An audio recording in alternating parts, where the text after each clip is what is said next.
Berjumpa lagi dengan saya, Master Santo dari LPK Santo Komputer. Salam sehat, semangat, dan bahagia.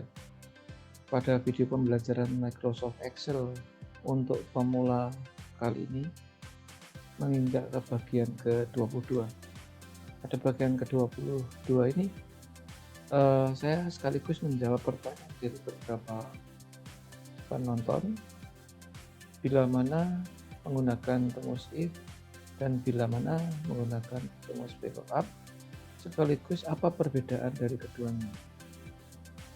Pada bagian ke-21, saya memberikan contoh padanan atau dalam konteks yang sama untuk penyelesaian, yang satu menggunakan rumus if, yang satu menggunakan VLOOKUP. Seberapa efektifnya itu tentu tergantung kasus yang dihadapi. Untuk jelasnya mari kita ikuti yang satu ini. Ya, untuk menjawab pertanyaan apa perbedaan VLOOKUP dengan if itu sudah saya sampaikan pada bagian ke-21. Contohnya yang saya blok warna biru ya, pada bagian ke-21 20 yang ini yang biru itu dengan menggunakan VLOOKUP dengan menggunakan if panjang banget. Sedangkan yang ada seri ke-21 kita menggunakan rumus VLOOKUP yang pendek ini. Namun demikian tidak serta-merta bahwa suatu persoalan bisa diselesaikan dengan kedua rumus tersebut. Ya, ada persoalan yang hanya bisa dikerjakan dengan VLOOKUP tetapi tidak bisa dengan if, demikian sebaliknya. Contoh, saya akan membuat file sheet baru aja ya. Ini saya buat sheet baru. Misalnya kita punya beberapa sumber data sembako misalnya ya. Nah, ini saya screenshot saja nih. Ini saya screenshot.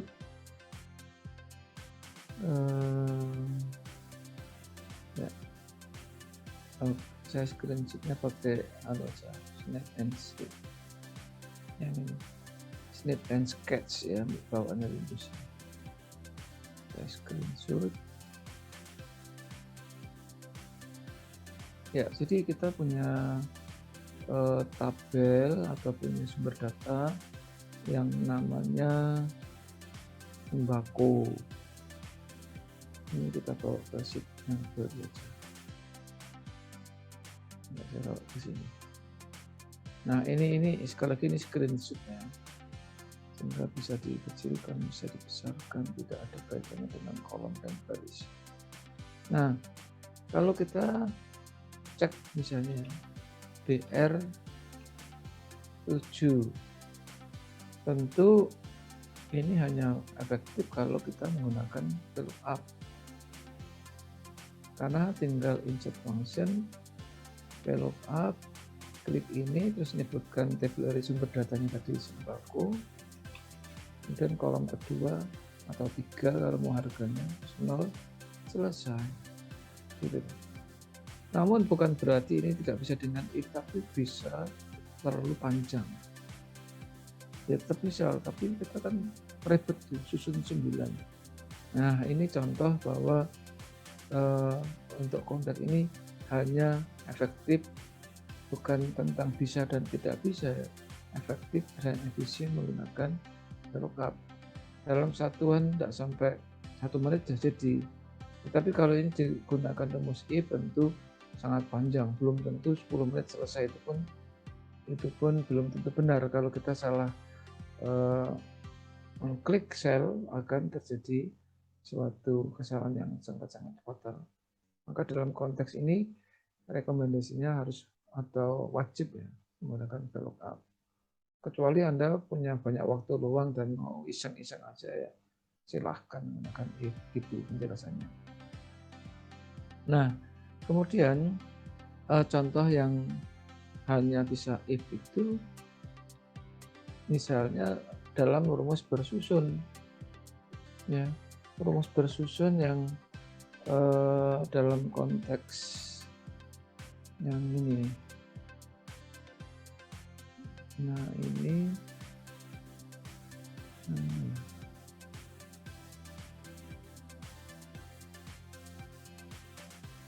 nah ini nih, ini harus ada if di sini. Ini VLOOKUP if ya. Ini saya copy aja. Saya kasih tanda petik di sini. Saya copy. Ini saya sisipkan satu baris kosong. Ya, ini saya copy. Sini. Warnanya saya buat hitam. Saya besarkan saja ya, karena ini topik kita di sini.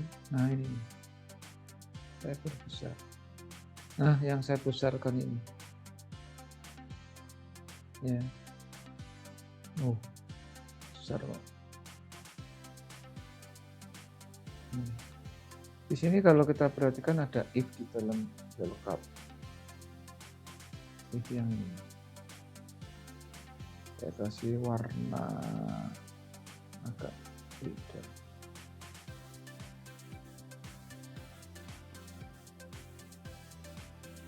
Ini harus dikasih tanda petik supaya kita bisa edit.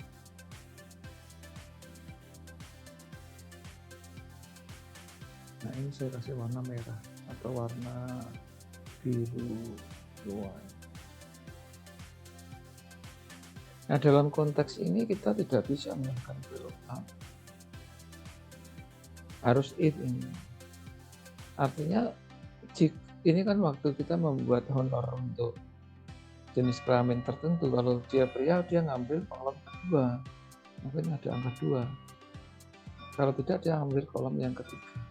Ini tidak mungkin menggunakan VLOOKUP.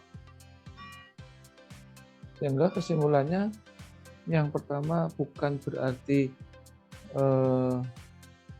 kasus ini tidak bisa diselesaikan dengan if, tetapi efektif atau tidak. Itu kesimpulan yang pertama. Ya. Kesimpulan yang kedua, dalam konteks ini menentukan kolom kedua atau kolom ketiga ini tidak bisa digunakan VLOOKUP, harus pakai if. Ya. Demikian penjelasan yang bisa saya sampaikan. Tapi kalau Anda masih perlu penjelasan lebih detail, bisa menghubungi saya di nomor WA yang tertera di dalam description video ini. Gitu. Selamat belajar. Semoga Anda semakin kompeten.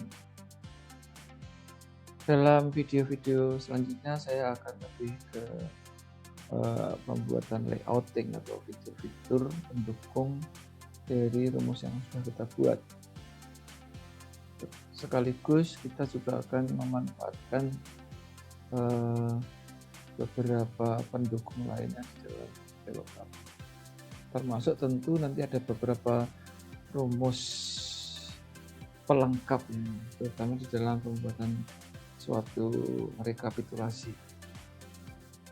Selamat belajar, jadilah kompeten. Ikuti terus video-video Master Santo, di mana Master Santo selalu dengan tekun setia mengirimkan 2 video setiap hari di YouTube. Ya, pasti Anda akan menjadi kompeten. Silahkan di like, share supaya orang lain banyak dicerahkan dengan konten di Microsoft Excel. Dan bagi Anda yang belum subscribe, silahkan subscribe supaya saya lebih bersemangat di dalam membuat video-video pembelajaran yang free, tidak dipungut biaya apapun. Salam saya Master Santo dari PK Santo Komputer. Tetaplah sehat, semangat, dan bahagia. Sampai jumpa.